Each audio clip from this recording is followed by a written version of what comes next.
안녕하십니까. 신의균의 국방TV 시큐리티 뉴스입니다. 자, 오늘도 아주 중요한 우리 안보 소식 알아보겠습니다. 북한 소식, 그리고 미국 소식, 러시아 소식 골고루 알아보겠는데요. 계속 이 우리 안보 관련한 소식을 전해드리는 이 신의균의 국방TV 구독, 알림, 좋아요 눌러주십시오. 첫 번째입니다. 극심한 식량난 속에서도 계속되는 미사일 도발로 민심 이반 현상이 심각한 북한이 현재 규모로도 세계 최대 수준인 요덕 정치범 수용소를 대대적으로 확장하고 있다는 소식입니다. 인류 역사를 통틀어 저런 천인공노할 체제가 또 있었는지 모르겠습니다. 북한 당국이 수감자를 늘리기 위해 최근 15호 관리소 일명 요덕 정치범 수용소에 대한 대대적인 보수공사를 진행하고 있으며 이는 수용 인원을 늘리기 위한 것이라고 북한 전문 매체 데일리 NK가 보도했습니다. 이 매체의 북한 내부 고위 소식통은 성탄절 하루 전날 최근 15호 관리소에서 구역별 해체, 대보수, 건물 우라카이 작업이 진행됐다라며 이 작업은 작년 가을부터 시작되어 올해 10월 완료되었다라고 전했습니다.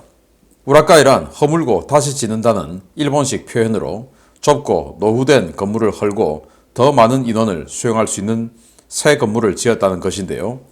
이 작업이 진행되는 동안에도 해당 수용소에 수감된 인원들은 타 시설로 이감되지 않고 공사 노역에 동원된 것으로 전해졌습니다. 요덕 수용소는 데일리 NK의 자체 조사 자료 기준 2022년 6월에 42,900명이나 수감된 세계 최대 규모의 정치범 수용소인데요. 강제 노역은 물론 입에 담기조차 힘든 인권 유린 범죄들이 행해지는 이곳은 김정은식 공포 통치를 더욱 강화하기 위해 그 포악함과 잔인함이 날로 심화되고 있다는 증언들이 쏟아지고 있습니다. 북한은 이번 보수공사와 함께 더 많은 수감자를 관리하기 위해 수용소의 조직체계를 개편하고 관리 인력도 늘렸는데요. 이번 개편으로 도대체 얼마나 더 많은 정치범이 인권유린 범죄 소굴에 끌려가게 될지 우려가 커지고 있습니다. 자, 이 위성사진은 꽤 오래전 위성사진인데 이것보다 훨씬 커졌다 이거죠. 그래서 6월 기준 42,900명. 그런데 더 확장했으니까 앞으로 여기다가 5, 6만 명 이상의 수용 인원. 그리고 북한에 이제 이 정치범 수용소가 있고, 그리고 일반 교화소, 노동단련대 이런 데가 있는데, 일반 범죄라고 판단되는 사람들은 우리가 지금 교도소 같은 교화소, 그리고 노동단련대 이런 데로 보내지만, 정치범 수용소는 들어가면 못 나온 데죠. 그래서 그 중에서도 특별관리구역이라고 있는데, 여기는 일가족 전체를 그냥 다 집어넣고, 죽을 때까지 수용해 놓는 이런 것이라고 합니다.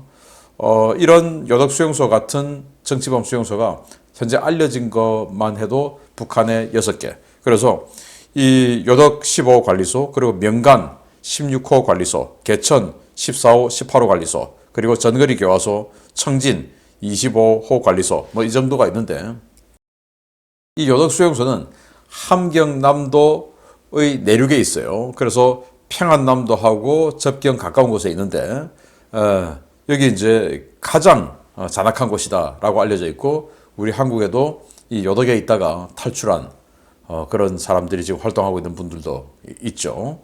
자, 이렇게 인간 이하의 그런 수용을 하고 있는 이런 수용소가 6개 이상. 그런데 그 수용소마다 2, 3만 명. 이 요덕 같은 경우는 지금 43,000명인데 더 확장했으니까 앞으로 한 6만 명 이상. 도대체 얼마나 많은 사람들을 이렇게 학대하고 가두고 있을까요? 자, 이런 자들을 보고 이 사람은 이렇게 얘기했죠. 김정은 위원장이 계몽군주가 될 가능성이 있기 때문에 대화하자는 것이다. 김정은이가 어디 봐서 계몽군주가 될 가능성이 있어 보입니까? 이 자가 뭐라고 했냐면은 이 통이 크고 그리고 유학을 갔다 왔기 때문에 깨어있고 이런 이야기였어요. 그리고 아버지가 일찍 돌아가셨으니까 소년 가장 같은 그런 면도 있고 어쩌고저쩌고 하면서 이따위 말도 안 되는 소리를 했는데 우리 역사 시간에 배운 계몽군주 그러면은 어떤 사람이냐 프로이센의 프리드리 대왕 같은 사람을 계몽군주라고 하죠. 그 중세의 어마어마한 절대 권력 시대 그리고 신분사회 이런 속에서 일반인들에게도 교육의 기회를 제공하고 그리고 자본주의를 도입하고 그렇게 해서 이 경제 발전의 기틀을 마련하기도 한 이런 사람을 계몽군주라고 우리는 역사 시간에 배웠는데 김정은이 같은 자를 계몽군주 될 가능성이 있다라고 하는 이 자는 지금 뭐 어떤 생각을 하고 있을지 모르겠습니다. 자, 그러면서 또 이런 사람도 있었죠. 황모식인데 북한에 가서 애도 놓고 김정은이 죽었을 때 눈물 철철 흘리고 했던 자인데 이 자입니다. 요덕수용소 탈출한 사람 많은 걸로 봤을 때 그 열린 공간 아니야? 이렇게 얘기했다는 거 아니겠습니까? 여기 지금 그대로 제가 기사 제목을 캡처해 왔는데 와, 기가 차죠. 그러면서 이런 자들을 그러면 그렇게 좋으면 북한 가서 살아라. 그러면 절대로 안 가죠. 김정은 위임맞이 환영단 여기 대표라는 자도 인터뷰하다가 그럼 PD가 그럼 북한 가서 사시는 거 어때요? 그건 싫어요. 라고 이야기했지 않습니까? 이런 자들 정말 요덕 수용소가 열린 공간이라고 생각하면 수용소에 요덕에 보내주는 게 인지상정 아닐까라는 생각이 드는데요. 정말 대한민국에서 쓸어버려야 할 빗자루로 확확 쓸어버려야 할 이런 자들이 너무나 많습니다. 힘을 모아야 됩니다. 두 번째입니다. 중국의 폭발적인 해군력 증강에도 불구하고 신형 전투함 건함 예산을 대폭 삭감했던 바이든 행정부의 내년도 예산안이 미 의회의 개입으로 대폭 증액됐다는 소식입니다. 전투기와 군함 구매 예산이 크게 늘어났는데 덕분에 미군 전력난 문제가 어느 정도 해소될 것으로 기대됩니다. 미 의회가 바이든 행정부에서 올라온 2023 회계연도 예산안을 심의하는 과정에서 행정부가 올린 국방 예산을 대폭 상향 조정해 통과시켰다고 디펜스 뉴스가 현지 시각 12월 25일 보도했습니다. 지난 12월 23일까지 하원과 상원을 모두 통과한 2023 회계연도 예산 확정액은 당초 바이든 행정부가 제출한 7,730억 달러보다 무려 440억 달러가 많은 8,170억 달러인데요. 미 의회는 행정부가 제출한 예산안 대비 5.7%를 증액하며 대대적인 군비 증강을 요구했습니다. 미 의회가 추가한 440억 달러 가운데 가장 큰 비중을 차지하는 건함 예산은 319억 달러, 한화 약 40조 원에 달하는데요. 미 의회는 백악관이 강력하게 반대했던 알레이버크급 플라이트 3 구축함 3척 추가 구매 예산 69억 달러를 포함해 신형 전투함 전력화 가속을 위한 건함 예산을 대폭 증액했습니다. 이번 예산안에 따라 내년 2척 추가 발주가 예정되어 있었던 버지니아급 공격 원잠은 45억 달러의 예산을 더 받아 2척 추가 발주가 이루어지게 되었고 4세대 전략원잠인 컬럼비아급 사업 역시 31억 달러의 예산을 조기 집행함으로써 전력화 일정을 크게 앞당길 수 있게 되었습니다. 미 의회는 또 아메리카급 강습 상륙함 2척 조기 전력화를 위해 31억 달러, 컨스텔레이션급 호위함 3척 조기 전력화를 위해 11억 달러를 배정했는데요. 이번에 증액된 예산에 따라 미국은 12척의 전투함 및 잠수함을 조기 전력화할 수 있게 되었습니다. 이번 예산안 증액은 공화당이 주도했고 민주당 내 소장파 그룹도 공화당의 이번 예산안 증액 노력에 동참했는데요. 이들은 백악관과 민주당 주류층이 중국의 대규모 해군력 증강과 미국의 인플레이션을 고려하지 않고 예산안을 추진했다면서 중국의 위협에 제대로 맞서려면 대규모 해군력 증강이 불가피하다고 성토했습니다. 건함 예산을 대폭 늘린 미국의 이 같은 행보는 최근 동북아시아 지역에서 벌어지고 있는 대규모 해군 군비 경쟁에 미국도 동참한다는 것을 의미하는데요. 다른 모든 나라들이 전년 대비 몇 배의 예산을 퍼부으며 군비 증강에 열을 올리고 있는 지금 우리나라만 이상하리만치 평온한 것 같습니다. 바이든 행정부가 이렇게 건함 예산을 상당히 삭감은 아니지만 많이 올리지 않았던 이유는 뭐냐? 이렇게까지 할 필요는 없다. 도대체 지금 상황인식이 어떤 상황인식이길래 이렇게까지 할 필요가 없다라는 건가요? 지금 중국이 완전히 이제 폭주하고 있는데, 그리고 인플레 이거 잡힐 거기 때문에 너무 선반영할 필요 없다 이렇게 얘기하는데, 아니 인플레가 어떻게 잡힙니까 지금? 우크라이나 전쟁이 끝나기로 하고 지금 빈살만 하고 원유 증산이라도 약속을 하기로 했습니까? 말이 안 되죠. 그래서 공화당 의원들 그리고 민주당의 소장파 의원들이 합심해서 국방비를 증액했는데 그 국방비 증액 440억 달러 이게 우리 한 해 국방 예산하고 비슷한 만큼 지금 증액을 시켰죠. 그래서 이번 미국의 국방 예산은 이제 1,000조 원이 넘어가게 되는데 그야말로 이라크전, 아프가니스탄전 때 1,000조국이 됐다가 이제 전쟁 끝나고 국방 예산 확 깎였다가 지금 다시 이제 1,000조국이 됐네요. 자, 그래서 이번에 이렇게 대폭 증액된 국방 예산으로 이 함정을 더욱더 많이 구입하고, 그러니까 알레이버크급 이지스 구축함이죠. 프라이트 3, AMDR 스파이 6급 레이더 들어가는 그 구축함 3척 추가 건조해. 그리고 버지니아급 원잠 2척 추가 건조해. 그래서 버지니아급 원잠을 내년도에 2척을 발주하는데 4척을 발주하게 됐죠.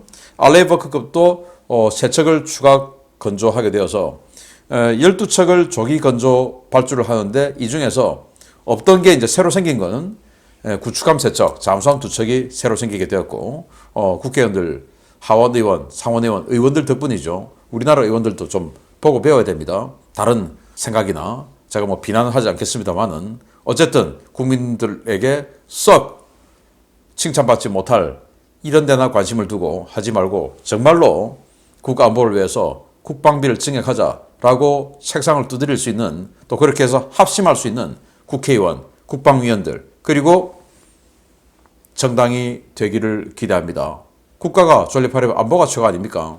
그래서 이런 예산을 투입하면서 중국에게 전력 우위를 유지하자라는 지극히 정상적인 생각과 추진을 의원들이 했다라는 것에서 이게 바로 우리가 납세자들이 의회를 구성을 하고 대의 정치를 하고 그리고 그들에게 우리의 세금을 사용할 수 있도록 또 집행할 수 있도록 밀어주는 그 보람이 아니냐라고 생각되니까 우리나라 국회의원들도 정신 차리고 어디 외유 가서 관광할 생각만 하지 말고 이런 거 정신을 좀 배워오기를 바란다라는 생각을 해봅니다.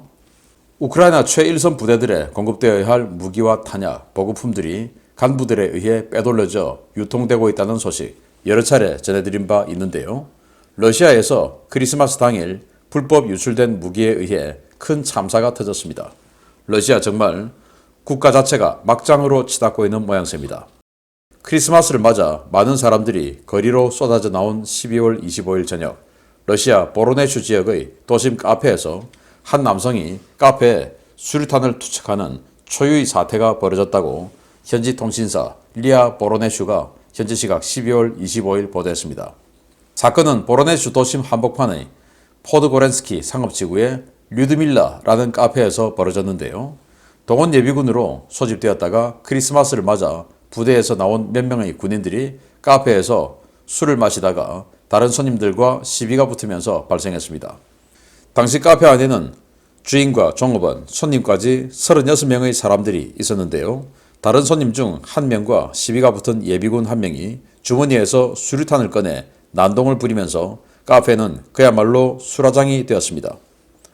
용의자는 수류탄에서 안전핀을 뽑고 손에서 흔들며 모두 죽여버리겠다라고 난동을 부렸는데요. 다른 곳에 있다 급히 달려온 다른 동료가 그를 말리며 카페 밖 주차장으로 끌고 나가면서 사태는 일단락되는 듯이 보였습니다. 그러나 만취한 용의자는 자신이 뽑아서 던진 수류탄의 안전핀을 찾는 데 실패했고 안전핀이 없는 수류탄은 손에서 놓아지는 순간 폭발할 상황이었는데요. 예비군 동료들은 그를 데리고 카페 밖의 쓰레기장에 가서 수류탄을 던지고 급히 몸을 피했습니다. 크리스마스 저녁 시내 한복판에서 수류탄이 터지자 러시아는 즉각 군병력을 투입해 용의자들을 체포했고 그들이 부대를 빠져나갈 때 다른 무기를 더 가지고 나가지 않았는지 숙소와 차량 등을 수색하고 있습니다. 현지 언론들은 당국의 부실한 예비군 관리 실태와 예비군들이 아무렇지도 않게 무기와 탄약을 가지고 부대 밖으로 나갈 수 있다는 사실에 경악을 금치 못하고 있는데요. 현지 언론들은 예비군 훈련장에서 이런 식으로 유출된 불법 무기류가 추산 불가능할 정도로 많다며 언제든 유사 범죄가 발생할 수 있다고 우려하고 있습니다. 리아 보로네슈 후속 보도에 따르면 현재 러시아 군사경찰은 이들이 묵었던 호텔 방에서 불법 유출된 무기들을 추가로 발견하고 호텔을 봉쇄한 상태인데요. 러시아 정말 막장으로 치닫고 있는 것 같습니다. 자, 수류탄 안전핀 뽑고 던지고 죽여버릴 거야. 이제 이렇게 된 거죠. 동원 예비군들이 주둔하고 있던 이제 훈련받고 있던 부대에서 크리스마스가 되니까 아마 외박을 나간 것 같습니다. 그래서 외박을 나가서 뭐 돈이 좀 있으니까 호텔을 잡고 있었는데 그 상태에서 왜 수류탄을 호주머니에 넣고 갔을까요? 그래서 수류탄을 들고 호주머니에 넣고 술 마시러 갔다가 거기에서 다른 손님들하고 시비가 붙어가지고 이제 수류탄을 까고 안전핀 빼고 안전핀 던지고 근데 이 안전핀을 못 찾은 겁니다. 그리고 이제 이거 들고 안전핀 놓을 거야 이제 협박하면 안전핀 놓으면 이제 좀 이따 터지는 거죠. 그래서 동료가 끌고 밖으로 나가서 뭐 이렇게 했는데 여기 어디냐? 지금 하르키우 여기 있죠. 하르키우 벨고로드주의 뒷부분 보로네슈 지역인데 벨고로드는 하르키우가 바로 붙어 있고 그 벨고로드 바로 뒤에 있는 보로네슈라는 지역입니다. 여기의 카페에서 벌어진 일이고 이 인근에 이제 대규모 훈련장이 있나 봅니다. 그래서 동료가 밖으로 끌고 나와서 이제 안전핀 못 찾으니까 야 저기 지금 이제 손짓하고 있죠. 손짓하고 있는 사람이 동료 그리고 이 사람이 지금 이제 그 사람인데 손에 지금 수류탄 들고 있어요. 그래서 야 저기 좀 던져. 저기 쓰레기장에 던져. 하고는 이제 던지고 몸을 피한 겁니다. 여기 지금 CCTV 캡처본인데 여기까지 지금 파편이 날아온 거예요. 그러니까 얼마나 지금 멀리까지 날아온 겁니까? 뭐 다친 사람 없었는데 아무튼 이런 막장 나라가 됐다. 자 이게 이제 무슨 문제냐? 병사가 나오는데 외박을 나가는데 수류탄과 소총을 들고 나간다. 지금 그래서 이 경찰들이 들어가서 군인들이 들어가서 이 호텔을 수색하니까 그 자기네들 호텔 방에서 소총과 탄약이 나왔다는 겁니다. 그래서 호텔 전체를 봉쇄하고 추가 수색을 하고 있다는데 아니 병사가 소총과 탄약, 수류탄을 들고 나온다? 어떻게 그럴 수가 있습니까? 그리고 수류탄과 탄약은 뭐 숨길 수 있으니까 그렇다죠. 소총은 또 어떻게 들고 나옵니까?